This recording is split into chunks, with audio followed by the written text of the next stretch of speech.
उम्मीद है आप लोग स्वस्थ और आनंद होंगे। हालांकि भारतीय जनता पार्टी, जैसा मैंने पहले भी कहा है कि लोकतंत्र में बहुत ज़्यादा यकीन नहीं रखती, लेकिन मजबूरी है कि फिलहाल जो प्रक्रिया सरकार चुने जाने की है वो लोकतांत्रिक ही है। इसलिए थोड़ा बहुत उसको लोकतंत्र में दिखावी तौर पे यकीन करना पड़ता है। उसी का नतीजा ये है कि अभी जब राज्यसभा के चुनाव हुए तो उसमें जम के क्रॉस वोटिंग हुई। और क्रॉस वोटिंग ऐसा नहीं कि केवल इसी समय हुई, पहले भी होती थी। क्रॉस वोटिंग का मतलब होता है कि पैसा खूब जम के चलता है। वो इस बार भी हुआ। और उसमें जो है वो सत्ताधारी पार्टी का रोल होता है, वही बीजेपी का भी इस बार भी हुआ।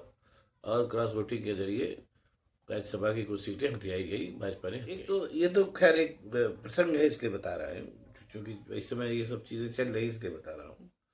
और उसके अलावा ये भी है कि भारतीय जनता पार्टी ने शुरू शुरू में ऐसा माहौल बनाया, जब जब इलेक्शन नज़दीक आ रहे थे, करीब साल भर, करीब 1.5 साल पहले, कि विपक्षी पार्टियां इस लायक ही न रह जाए कि वो कुछ कर सके। इसीलिए वहां पर उसने महाराष्ट्र में जो लोग कुछ क्षेत्रीय पार्टियां थी उनको दो फाड़ किया, अकाली दल को उसने कमज़ोर किया। ये सब सारी बातें की उसने। और उधर एक तरीके से देखा जाए तो बसपा की जो बहुजन समाज पार्टी की जो मायावती है, उनको एक तरीके से अपने डर के शिकंजे में ले ही लिया, एक तरीके से उसकी बी टीम होकर के रह गई। ये सब हुआ। लेकिन इधर विपक्षी दलों ने भी एक चीज ऑब्जर्व की। पहले तो वो लोग डरे भी, ईडी सीबीआई से सबसे डरना बनता भी है, बिलावल जी जेल जाने से क्या फायदा, हेमंत सोरेन चले गए। इस हद तक वो लोग गए कि मुख्यमंत्री रहते हेमंत सोरेन को जेल भेज दिया। ये सब तो हुआ। लेकिन फिर कहीं ना कहीं जो विरोधी दल थे उनके भी समझ में आया कि भाई इससे काम नहीं चलेगा, और कहीं ना कहीं आर पार की लड़ाई तो लड़नी ही होगी। उसके बाद से विपक्षी दलों ने कमर कसनी शुरू की। और ये सोच करके कि अब जो होगा देखा जाएगा, अंग्रेजी का जो एक मुहावरा होता है कम वॉट में, कि अब जो होगा देखा जाएगा, लोगों ने गठजोड़ करने शुरू किए। सबसे पहले गठजोड़ का काम जो था वो समाजवादी पार्टी ने और कांग्रेस ने किया। जिसमें समाजवादी पार्टी ने कांग्रेस को 17 सीटें दी और बाकी अपने लिए और लिए रखी। जैसा सब लोग आप लोग जान ही रहे हैं कि इस बार जो सरकार बनेगी उसमें उत्तर प्रदेश का महत्वपूर्ण योगदान होगा। हालांकि समाजवादी पार्टी ने अपनी बढ़त दिखा दी है। पहली बार उसकी कुल 44 सीटें जीती थी, इस बार करीब 112 सीटें जीती उसने, मतलब विधानसभा की। और लोकसभा की भी सीटें जो है उसकी भाजपा की कम हुई हैं। इस समय 68 सीटों पर काबिज है। तो इस इन पे इन सीटों में कमी लाने के लिए जो सबसे अच्छा गठबंधन था वो समाजवादी पार्टी और कांग्रेस का था। वो गठबंधन हो गया। और वो गठबंधन इफेक्टिव है इसी से साबित हो गया कि आज जो है वो अखिलेश यादव को सीबीआई का नोटिस मिल गया कि आइए हमारे यहाँ पेश होकर के जो पूछा जाए उससे जो पूछा जाए वो बताइए। सीबीआई का नोटिस मिल गया, इसका मतलब ये मान के चलिए कि ये गठबंधन जो है समाजवादी पार्टी कांग्रेस का वो प्रभावी है। और वो भारतीय जनता पार्टी के लिए खतरनाक साबित हो सकता है। अगर ऐसा ना होता तो अभी तक जब सीबीआई और क्या नाम है ईडी का नोटिस वोटिस अखिलेश यादव को नहीं मिला तो अभी भी नहीं मिलता। ये तो हुई एक बात। दूसरी चीज़ ये कि जैसा जैसे आदत है कि चीज़ों को ख़राब करने की भारतीय जनता पार्टी की, तो रंग में भंग डालने के लिए उन्होंने चौधरी चरण सिंह को भारत रत्न का खिताब देके जैन सिंह को जैन सिंह को तोड़ा। जैन सिंह उस लालच में उधर जाने भी लगी। लेकिन भारतीय जनता पार्टी के एक आदत और है, वो ललचाती तो है लेकिन देती कुछ नहीं। ओम प्रकाश राजभर हुए, ये सब इसी भाजपा की इसी उसकी उदाहरण है कि उनको फोड़ करके ले तो आते हैं लेकिन देते कुछ नहीं। ओम प्रकाश राजभर बेचारे साल भर से मंत्री बनने के लिए उत्तर प्रदेश में लाए थे, मिला कुछ नहीं।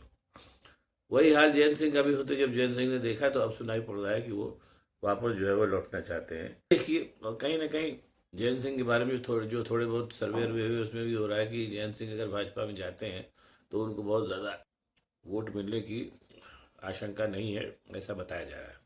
यानी जयंत चौधरी को भी लगा होगा कि अगर वो भाजपा के साथ जाते हैं वहाँ पर और लोकसभा चुनाव लड़ते हैं तो एक तो उनको सीटें के ऑफर कर रहे हैं भाजपा वाले, और दूसरे सर्वे बता रहे हैं कि उनको वोट भी नहीं मिलेंगे, तो इसलिए वो फिर से इधर कांग्रेस और समाजवादी पार्टी गठबंधन में आना चाहते हैं। ये सब सारी बातें भारतीय जनता पार्टी के लोग जो है वो कर रहे हैं। और जैसा अब आप लोगों को पता भी चल गया होगा कि मध्य प्रदेश में जो है वो जो कांग्रेस की इतनी लहर के बावजूद जो कांग्रेस हारी है, उसके पीछे कहीं ना कहीं ये बात सामने आ रहा है कि कमलनाथ ने जो अब भाजपा में जाने के लिए तैयार बैठे हैं कांग्रेस के साथ, थोड़ी बहुत क्या नाम है वो गद्दारी की, जिससे कांग्रेस वहाँ पर हारी है। ये चीज़ें भी सामने आ रही हैं।